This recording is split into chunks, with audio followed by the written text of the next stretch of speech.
បាទសួស្តីបងប្អូនទាំងអស់គ្នាថ្ងៃនេះយើងមកនិយាយអំពីហាងឆេងមាសហើយនិងព័ត៌មានបន្តិចអញ្ចឹងយើងឃើញថាតម្លៃមាសនៅក្នុងថ្ងៃនេះគឺមានតម្លៃ$3,260នៅក្នុង1អោនបើយើងគិតជាតម្លឹងគឺ$3,927នៅក្នុង1តម្លឹងគិតជាជីគឺ$392នៅក្នុង1ជីហើយបើយើងគិតជាគីឡូគឺ$104,712នៅក្នុង1គីឡូបាទអញ្ចឹងយើងមានព័ត៌មានខ្លះដែរអំពីមាសហើយនឹងស្ថានភាពសេដ្ឋកិច្ចហើយខ្ញុំនឹងធ្វើវីដេអូមួយថ្ងៃមួយនិយាយអំពីព័ត៌មានហើយនឹងការ analyze គឺមួយទៀតអញ្ចឹងមួយថ្ងៃអាចបាន2វីដេអូជូនបងប្អូនស្ដាប់ដើម្បីមួយយើងគិតពិចារណាពីសេដ្ឋកិច្ចហើយមួយទៀតគឺការមើលតាមដានពីសកម្មភាពនិងការប្រែប្រួលតម្លៃហាងឆេងមាសក្នុងមួយថ្ងៃតើវាអាចប្រែប្រួលតម្លៃប៉ុណ្ណាខ្លះ អញ្ចឹងទីមួយគឺយើងមកមើលបន្តិចគឺការកាត់បន្ថយអត្រាការប្រាក់អញ្ចឹងការកាត់បន្ថយអត្រាការប្រាក់យើងឃើញថាថ្ងៃទី7នៅសល់2ថ្ងៃទៀតយើងនឹងមានការកាត់បន្ថយឬក៏រក្សាអត្រាការប្រាក់របស់ធនាគារកណ្ដាលសហរដ្ឋអាមេរិកអញ្ចឹងយើងមើលCME Group បន្តិចយើងឃើញថាការមិនប្រែប្រួលឬក៏ការរក្សាដដែលគឺមានចំនួន94.8%ឯណោះ បាទអញ្ចឹងបើសិនជាមានការប្រែប្រួលឬក៏កាត់បន្ថយអត្រាការប្រាក់គឺមានត្រឹមតែ5.2%តែប៉ុណ្ណោះអញ្ចឹងយើងមើលឃើញហើយថាការថែរក្សាការរក្សាអត្រាការប្រាក់មានកម្រិតភាគរយខ្ពស់ជាងការកាត់បន្ថយអត្រាការប្រាក់ដូច្នេះយើងមើលឃើញថាសេដ្ឋកិច្ចសហរដ្ឋអាមេរិកលោក Powell គាត់នៅតែរក្សាការមិនកាត់បន្ថយរក្សាគោលនយោបាយលោក Powell ក៏មិនចង់និយាយថាគាត់មិនតាមលោក Donald Trump ច្រើនបាទអញ្ចឹងការថែរក្សាសេដ្ឋកិច្ចរបស់លោក Powell គឺធ្វើឲ្យមាននិរន្តរភាពស្ថិរភាពសេដ្ឋកិច្ចនៅក្នុងសហរដ្ឋអាមេរិកល្អបាទគាត់អត់ចង់ឲ្យស្ថានភាពសេដ្ឋកិច្ចនៅអាមេរិកមានការប្រែប្រួលខ្លាំង inflation ឡើងច្រើនឬក៏ការខ្ចីលុយអីវាមានការបន្ថែមអញ្ចឹងទៅហើយលោក2នាក់ហ្នឹងគឺអត់ត្រូវគ្នាហ្មងទេ Powell និង Trump គឺជាអ្នកធ្វើការជាមួយនឹងគ្នាទេគាត់នៅសហរដ្ឋអាមេរិកដូចគ្នាក៏ប៉ុន្តែស្ថាប័នខុសគ្នាស្ថាប័ន Fed គឺឯករាជ្យអញ្ចឹងលោក Donald Trump ក៏គាត់បើសិនជាគាត់ជាប្រធានាធិបតីមែនតែគាត់មិនអាចដកតំណែង Powell បានស្រួលៗនោះទេទោះតែមានការបោះឆ្នោតពីសភាឬក៏អឺការចាត់តាំងអ្វីមួយបានធ្វើកើតអញ្ចឹងការគិតរបស់លោក2នាក់នេះគឺខុសគ្នាហើយយើងឃើញហើយថាសេដ្ឋកិច្ចរបស់សហរដ្ឋអាមេរិកនៅពេលនេះវាមានភាពមិនសូវជាល្អប្រហែលទេហើយប្រជាជនគាំទ្រថាលោក Donald Trump ធ្វើអញ្ចឹងល្អអត់ភាគច្រើនគឺមិនគាំទ្រនោះទេអញ្ចឹងយើងចាំមើលបន្តទៀតថាតើនៅខែ6ថ្ងៃទី18មានការកាត់បន្ថយអត្រាការប្រាក់ដែរឬទេបាទអញ្ចឹងយើងតមកទៀតគឺអឺឥឡូវនេះយើងឃើញថាប្រជាជននិងអ្នកវិនិយោគទុនជាច្រើនបានងាកមកមើលតម្លៃហាងឆេងមាសហើយនិងគ្រីបតូបងប្អូនឥឡូវឃើញច្រើនហើយនៅក្នុងFacebook YouTube មិនថាប្រទេសខ្មែរយើងមិនថាអឺអឺរ៉ុបចិនវៀតណាមស្រុកគេស្រុកប្រទេសណាក៏ដោយគឺតែងតែនិយាយអំពីមាសហើយនិងគ្រីបតូយើងឃើញថាគ្រីបតូក៏វាមានការឡើងខ្ពស់ដែរយើងឃើញថាតម្លៃគ្រីបតូនៅពេលឥឡូវនេះគឺបានឡើងមកវិញខ្លះនៅតម្លៃ$94,300ជាងបាទនេះគឺបង្ហាញថាការ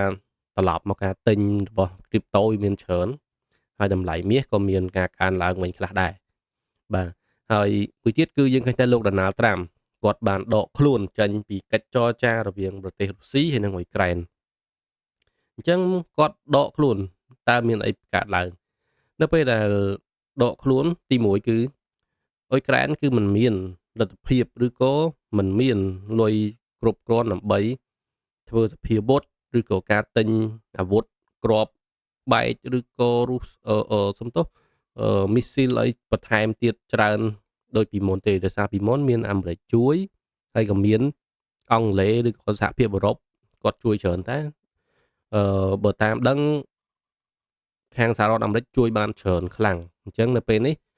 នៅពេលបើសិនជាលោក Donald Trump ដកការចរចានឹងមែនគឺប្រហែលជាមិនមានការឧបត្ថម្ភឬក៏ជួយសភាវុធឬក៏លុយទៅអ៊ុយក្រែននោះទៀតទេអញ្ចឹងដរាបណាអ៊ុយក្រែនមិនព្រមកាត់ដីឲ្យរុស្ស៊ីនៅតែឈ្លានពានហើយនឹងវាយចូលអ៊ុយក្រែនជាដរាបហើយប្រជាជនអ៊ុយក្រែនក៏មិនព្រមនឹងបោះបង់នឹងអឺមរណភាពទឹកដីចង់បានន័យថាគាត់កាត់ដីឲ្យតំបន់គ្រីមៀនឹងបាននោះទេគាត់សារព័ត៌មានគាត់បាននិយាយថាបើសិនជាអ៊ុយក្រែនកាត់ដីឲ្យមែនគឺប្រជាជនប្រទេសអ៊ុយក្រែនគឺមានភាពឈឺចាប់ខ្លាំងបំផុតអញ្ចឹងចាំមើលគេធ្វើមកទៀតចាំយើងអាប់ដេតតាមនឹងទៀតបងប្អូនយើងមិនតន់ហ៊ាននិយាយឲ្យច្រើនទេពីព្រោះអីនេះគឺជាគោលនយោបាយហើយនឹងការធ្វើសង្គ្រាមរបស់ប្រទេសគេអញ្ចឹងយើងដកស្រង់តែព័ត៌មានដែលជាការពិតហើយនឹងនៅថ្ងៃមុខដែលវាប៉ះពាល់ជាមួយនឹងមាសហើយនឹងអឺ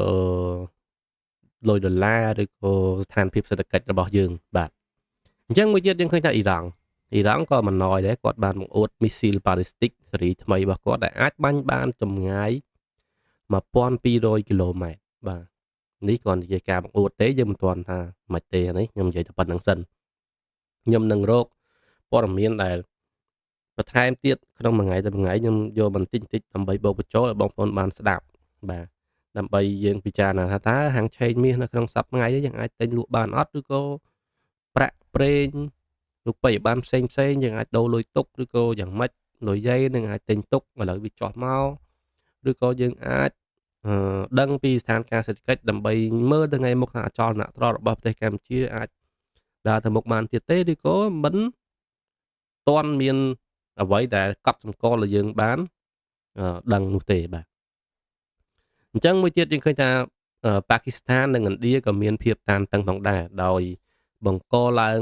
ដោយការវាយប្រហារភារវកម្មនៅថ្ងៃទី22ខែមេសាក្នុងទីក្រុងប៉ាហាហ្គាំដោយប្រទេសឥណ្ឌាបានទទួលរងការវាយប្រហារនេះអញ្ចឹងឥឡូវនេះឥណ្ឌាហើយនិងប៉ាគីស្ថានក៏កំពុងមានភាពតានតឹងដែរអញ្ចឹងឥណ្ឌាក៏គេខ្លាំងហើយខាងប៉ាគីស្ថានក៏គាត់ភាគច្រើនខាងភេរវកម្មអីគាត់រៀងចូលចិត្តបាទអញ្ចឹងវីដេអូនេះខ្ញុំនឹងអាប់ដេតក្រោយសម្រាប់ប៉ាគីស្ថាននិងឥណ្ឌាអ៊ីរ៉ង់និងសម្រាប់អ៊ីរ៉ង់ការធ្វើមីស៊ីលថ្មីបាទហើយយើងឃើញថាថ្ងៃទី3ថ្ងៃ3អាទិត្យហ្នឹងថ្ងៃអាទិត្យណាបាទសុំទោសថ្ងៃទី4ថ្ងៃអាទិត្យប្រធានាធិបតីលោកពូទីនបាននិយាយថាភាពចាំបាច់ត្រូវប្រើអាវុធនុយក្លេអ៊ែរទៅអ៊ុយក្រែនគឺមិនមាននោះទេហើយក៏លោកសង្ឃឹមថាស្ថានភាពនឹងមិនឈានដល់ដំណាក់កាលចាំបាច់ត្រូវបង្ហោះនុយក្លេអ៊ែរនោះដែរបាទនេះបើតាមការផ្សាយចេញពីភ្នាក់ងារ Reuters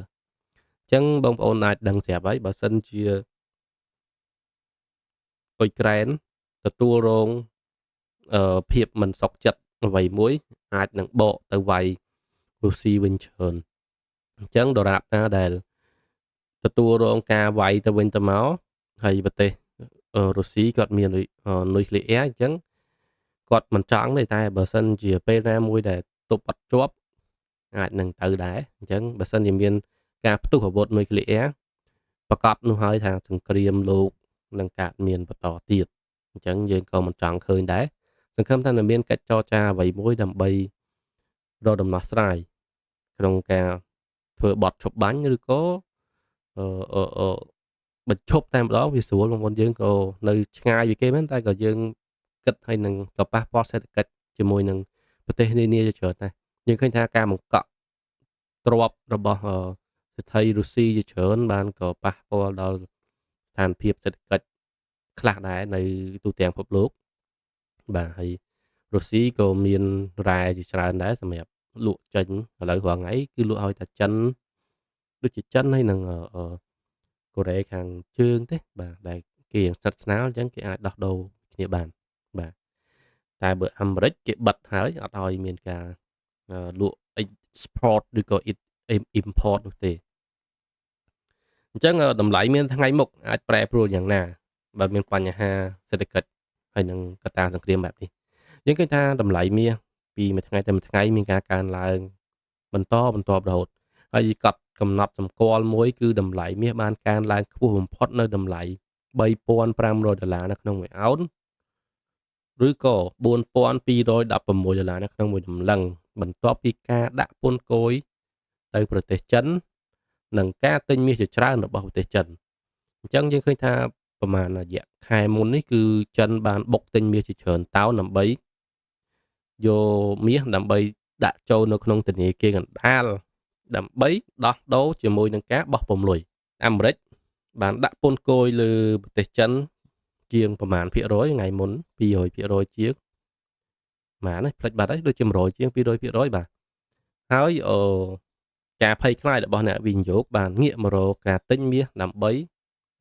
ថែរក្សាសុវត្ថិភាពក្នុងការវិនិយោគរបស់ពួកគាត់ដោយសារការវិនិយោគផ្សេង stock market ឬក៏crypto វាមិនមានសុវត្ថិភាពដូចការទិញលក់មាសនោះទេបាទអញ្ចឹងឥឡូវយើងមកមើលកម្រិតទាបរបស់មាសវិញដែលបានចុះយើងឃើញថាបន្ទាប់ពីលោករណាល់ត្រាំបានវាចវេមិនព្រមដាក់ពន្ធគយដោយអ្វីដែលគាត់និយាយដោយសារការចរចារបស់គាត់អត់មានឲ្យគេតវ៉ាទេអញ្ចឹងគាត់ដាក់ក៏ដាក់តែគាត់ដកក៏ដកតែគាត់អញ្ចឹងទៅអញ្ចឹងនៅពេលដែលគាត់ដកមកវិញគឺឃើញថាមាសបានចុះនៅតម្លៃ$3,200វិញក្នុងរយៈពេលតាមជាងមួយសប្តាហ៍នោះទេអញ្ចឹងយើងឃើញថាតម្លៃមាសដែលបានចុះគឺដល់តម្លៃ$3,200ក្នុងមួយអោនបើយើងគិតជាតម្លឹងគឺ$3,855នៅក្នុងមួយតម្លឹងដោយលោកដុណាល់ត្រាំគាត់ដកពន្ធគយហើយយើងឃើញថាភាពភ័យខ្លាចរបស់អ្នកជួញដូរអ្នកទិញមាសក៏គាត់រៀងដកឃ្លាដែរអញ្ចឹងអ្នកខ្លះក៏គាត់បានទិញពីខាងក្រោមបានច្រើនឬក៏តម្លៃដែលល្អគាត់បានលក់ចេញដើម្បីយកប្រាក់ចំណេញចេញពីការជួញដូរនេះអញ្ចឹងឲ្យគាត់ចាំមើលឱកាសដែលល្អទៀតទើបគាត់អាចនឹងរកកន្លែងដែលទិញឬក៏ជួញដូរដែលល្អសម្រាប់គាត់នៅថ្ងៃមុខទៀតអញ្ចឹងគាត់នៅចាំមើលថាតម្លៃមាសអាចចុះដល់កម្រិតណាដែលអាចយើងគិតថាវានឹងជាតម្លៃមួយដែលល្អសម្រាប់ការទិញបាទអញ្ចឹងតម្លៃមាសនៅពេលនេះគឺបាន retest មកវិញខ្លះហើយពលគឺបានចុះមកដល់$3,200នៅក្នុងមួយអោនអញ្ចឹងមួយថ្ងៃសុក្រអាទិត្យមុន Man Farm Payroll គឺកត្តាការលក់ចេញដោយមិនបូកបញ្ចូលកសិកម្មនេះគឺមានការកើតឡើងក៏ប៉ុន្តែវាចុះតាមមួយផ្លែតទេបន្ទាប់មកនៅយប់ជ្រៅបន្តិចមាសបានកើនឡើងដល់តម្លៃ$3,240ជាងហើយបានចុះមកវិញខ្លះដល់$3,223ហើយបើកផ្សារផឹកមិញនេះមាសបានឡើងជាង$30នៅក្នុងមួយអោនអញ្ចឹងមានការកើនឡើងទៅវិញខ្លះហើយបើយើងនិយាយពី support resistance ឬក៏កម្រិតទាបឬក៏កម្រិតខ្ពស់របស់មាសយើងឃើញថា support ទី1របស់មាសគឺបើសិនជាធ្លាក់ចុះមកវិញនៅក្នុងថ្ងៃនេះអាចមកដល់តម្លៃ$3,223កម្រិតទី2គឺ$3,200នៅក្នុងមួយអោនបើយើងកម្រិតខ្ពស់វិញ resistance គឺទី1បើសិនជាឡើងផុតមុនហ្នឹងឡើងដល់ហើយគឺ$3,270យើងគិតថាវាជាតម្លៃ resistance មួយថ្មីហើយនឹងទី2តម្លៃដែលខ្ពស់អាចនឹងទៅដល់គឺ$3,312សំទោស$3,312ក្នុងមួយអោនបាទអញ្ចឹងបងប្អូនគាត់សួរខ្ញុំថាតើឥឡូវនេះយើងអាចទិញបានអត់មាសសម្រាប់បងប្អូនដែល swing ដូចខ្ញុំនឹងដាក់រូបភាពនេះឲ្យមើលមួយយើងទិញតាំងពីតម្លៃ$3,200ដែលវាចុះមកបាទ$3,210ហើយនៅពេលនេះយើងនៅ hold ជាង30-40លេខដែរបាទដោយសារយើងឃើញថាតម្លៃមាសអាចនឹងមកដល់តាមកម្រិតហ្នឹងក៏យើងរៀបចំក្នុងការ swing ឬក៏ទិញរយៈពេលវែងនេះគឺជាការជួញដូរនៅក្នុងការបើក account trade ឬក៏ការជួញដូរមាសតាមប្រព័ន្ធធនាគារទេបើសិនជាបងប្អូនគាត់ចង់ទិញមាសនៅខាងក្រៅតម្លៃប៉ុណ្នេះក៏យើងអាចទិញបានដែរហើយបងប្អូនវាមាន2សម្រាប់ជំរើសឲ្យបងប្អូនជ្រើសរើសណាយើងទិញមាសនៅខាងក្រៅមកតឡឹងយើងចំណាយពេលច្រើនជាងការទិញលក់មាសនៅក្នុងប្រព័ន្ធធនាគារនេះដោយសារអីការលក់ចេញវាមានការខាតច្រើននៅក្នុងមាសខាងក្រៅ ពោលគឺមួយតម្លឹងយើងអាចខាតដល់$100ឬក៏$50នៅក្នុងមួយតម្លឹងបើសិនជាយើងលក់ចេញវិញណាអញ្ចឹងក្នុងមួយថ្ងៃមាសมันអាចឡើងដល់$50ក្នុងមួយតម្លឹងបានភ្លាមមួយថ្ងៃនោះទេជួនកាលទៅវាអាចឡើងជួនកាលទៅអត់អញ្ចឹងជួនកាលវា consolidation ឬក៏វា sideways អញ្ចឹងយើងពិបាកនឹងណាក្នុងការរកផលចំណេញពីការទិញមាសនៅខាងក្រៅតែបើសិនជាយើងទិញមាសនៅក្នុងប្រព័ន្ធធនាគារឬក៏ forex នេះយើងអាចទិញលក់បានច្រើនហើយការកក់ក៏មានការប្រើដើមទុនទាបដែរអញ្ចឹងបើសិនជាបងប្អូនចង់កក់មាសមួយតម្លឹងអញ្ចឹង$4000ជាងឬក៏$3000ជាងនេះយើងចំណាយតែ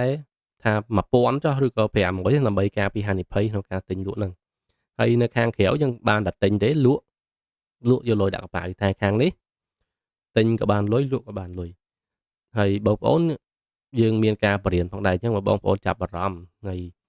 អឺចង់ស្វែងយល់ថ្ងៃនេះថ្ងៃច័ន្ទពេលល្ងាចបន្តិចខ្ញុំនឹងមានការធ្វើការបង្រៀនតិចតួចផងដែរដើម្បីឲ្យបងប្អូនបានដឹងថាតើការជួញដូរនេះមានភាពល្អប្រសើរហើយនឹងមានការផ្ដល់នៅអត្ថប្រយោជន៍អ្វីខ្លះជូនបងប្អូនបាទអញ្ចឹងខ្ញុំមានតែប៉ុណ្្នេះទេរៀងវែងតិចដែរបងប្អូនខ្ញុំនឹងធ្វើវីដេអូបន្ទាប់នៅថ្ងៃស្អែកទៀតបាទជួបគ្នាបងប្អូនថ្ងៃស្អែកបន្តទៀតតែថ្ងៃតិចខ្ញុំនឹងធ្វើការវិភាគ technical ឬក៏បច្ចេកទេសសម្រាប់ការជួញដូរមាសនៅថ្ងៃនេះបាទអរគុណបងប្អូនទាំងអស់គ្នា